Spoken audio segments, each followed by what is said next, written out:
How can we help you? Two more. You'll go two. Go ahead. Wait, Happy wait. hour. Thank you. Too quick. The first one is like, we have talked a lot about like changing your beliefs, but how do you really do that? I mean, Yeah. I'd be curious, but like, if I have a belief so ingrained in my brain since I was a kid, how I'm supposed to change that? So like, oh yeah, now I'm not gonna believe that anymore. You know, it's like, I find it like very hard and challenging. It's so interesting Because because we all know that if we go to the gym and work out, we're going to get in great shape, right? Theoretically, we know that's going to happen, right? But how many people join a gym, go for the first 2 weeks, and before you know it are out, right? Both hands up. That's based on the belief, right? And so we know it, so we know if I change my belief, then everything's going to change. But we don't know how to do it, right? So this is where it becomes like really simple, but also really freaking enjoyable. Who are you without that belief? What's the opposite of that belief, right? Who am I without this belief? What's the new belief I want, right? Now watch me. Give me an example of a belief you're in. I'm just going to give you a quick example, and everyone can practice it and take it home, and we'll actually send this exercise for rewiring, because it is a rewire. It's not a theory. There's very specific steps. Let me share it with you. Give us a quick belief. it's very hard for me to sell because I feel like I'm harassing people, so people don't want to be harassed. Good. So what's a Y'all hear belief? that? I don't like to sell. I feel like I'm bothering people. It's uncomfortable. What's a belief that would really, really serve her? Anybody? Sales is service. She's serving from a place of love. Keep going. Throw them out. What's that? You're of service, helping people. You have service? Okay, so let's say you're in that space, right? Like, wait a second. Let's just say, and it might be hard to even get there because the belief you have is so strong, right? But let's say you could be there, right? So imagine you're in that space. Close your eyes for a second. I want to do this real quick. Who here has done a visualization before? Raise your hand. Who here knows how to, like, really believes they know how to visualize? Yeah? Can I show you how to do it real quick? Okay. This is going to take okay, yeah? I'll do it in a couple of minutes.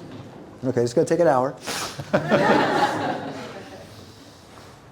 So, A visualization is not a picture, it's a movie. And the point of the visualization is not just to think it, but it's when we have that belief, that let's say you're in that belief, here's what happens. The breath becomes short and shallow. 70% of our metabolic waste is released through our breathing, so we're holding on to the toxins, right? We're also wiring the thoughts that come from that belief, which means the neuroplasticity is becoming ingrained as to this is the way it is, right? So not only are we holding the toxins, not only is the neuroplasticity ingraining that, not only are the thoughts and perceptions consistent with that, we're starting to release the chemicals that are consistent with that. So we're releasing adrenaline, we're releasing cortisol, and those are very addictive, so we stay stuck in that as well. So we stay in that loop because of that belief, right? A visualization is like this because it changes it. It's one of the fun tools of many of the tools. Can I show you what a visualization looks like? Sure. I'm going to visualize out loud, yeah?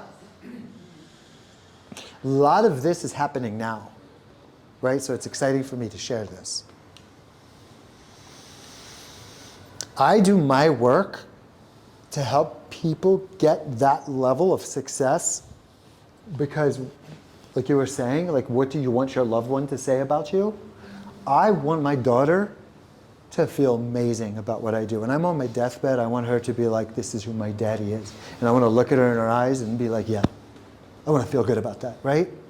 And so working with people in that position of influence is really something that means something to me personally. We all have that, right? So this visualization I'm going to share is the following. I'm working with Novak Djokovic, Serena Williams. This is a visualization. This is not happening. It's on its way to happen. It's happening, right? Just like I'm not touching my head, I'm touching my head. I'm in the ing of it, right? It's not that I want it to happen, because when I want, I'm saying I don't have. It's not because I need it to happen. When I say I need, I'm saying I lack.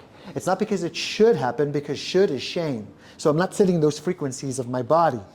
I'm setting the frequency of this is ing happening, right? So I'm talking about it as if it's happening. Watch how it works, right?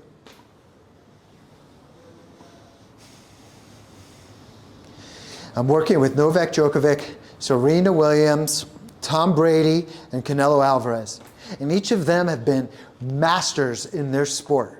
They've achieved the highest level of success. And now they're at the point where they're about to retire that, but are so invested in that next chapter of their life. So they called me to work with them so they can get more clarity and they can optimize that next level. So part of the process is I'm learning what they want, helping them get that clarity, helping them create that vision, that plan, and then call forth the identities within them that are going to be able to execute that, which means call forth the power that they have within, they may not have nourished yet, to make sure that this is not something they hope for, but something that's happening. And each of them have been going through this process for 4 months. And now we're here in Medellin.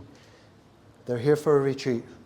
And this retreat is going to confront all of their beliefs that are keeping them out of that so that they can be that. And what I've done is I've set up this obstacle course that's unique to each of them, helping them overcome those challenges. So here I am at the top of the mountain, and I'm watching Novak, and I'm watching Serena, and I'm watching Canelo and Tom Brady, and each of them are running through the mountain and going under the obstacles. And I see Serena fall, but she gets back up. And I see Canelo talking to himself and using his voice to propel himself. And as they're moving through the mountain, they're getting higher. I can feel them feeling their power. And as they get to the top, they scream and they feel strong. And now we're sitting around a fire. We're all calm. Each of them are feeling themselves. They're feeling their success. They're feeling their power. They're even bragging about it, knowing that it's happening. And I have them exactly where I want them. Because in this moment, I'm going to ask them each that one question that I know is going to cause them to freak out. So I look at Tom Brady, and I ask him that question. And I see him swallow. I see him contract. He thought the work was done. We're just beginning. And as he's beginning to share, I'm encouraging him, and I'm reminding him of the tools, and he's crying, and I can see LeBron in the peripheral going, I'm next, I'm next. And Serena's like, no, I'm next. And now we're sitting at the edge of a mountain. It's 4 o'clock in the morning. And we're going through this process called Connect to Direct, where they're allowing themselves to feel what they're currently feeling, being of service to those feelings, listening to what's there, but from that space, creating that vision of what they're creating. And as they're doing that, the breath is meeting them where they are, and they're guiding, and they're moving their bodies. And as the sun becomes up, they all feel that energy, and they all roar and roar.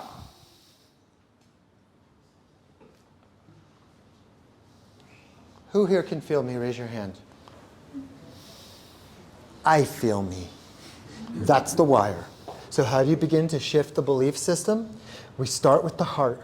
What do I desire? That's the why. Then the heart becomes a movie projector. What is it that I'm creating? That's the what. Then it's the how. That's the strategy. But the last important part is the who. I'm weak. I'm strong. I'm creative. I'm blocked. I'm powerful. I'm weak. I'm energized. I'm lazy. Who am I? I'm all of that. And so to create that, what attributes is going to take front and center?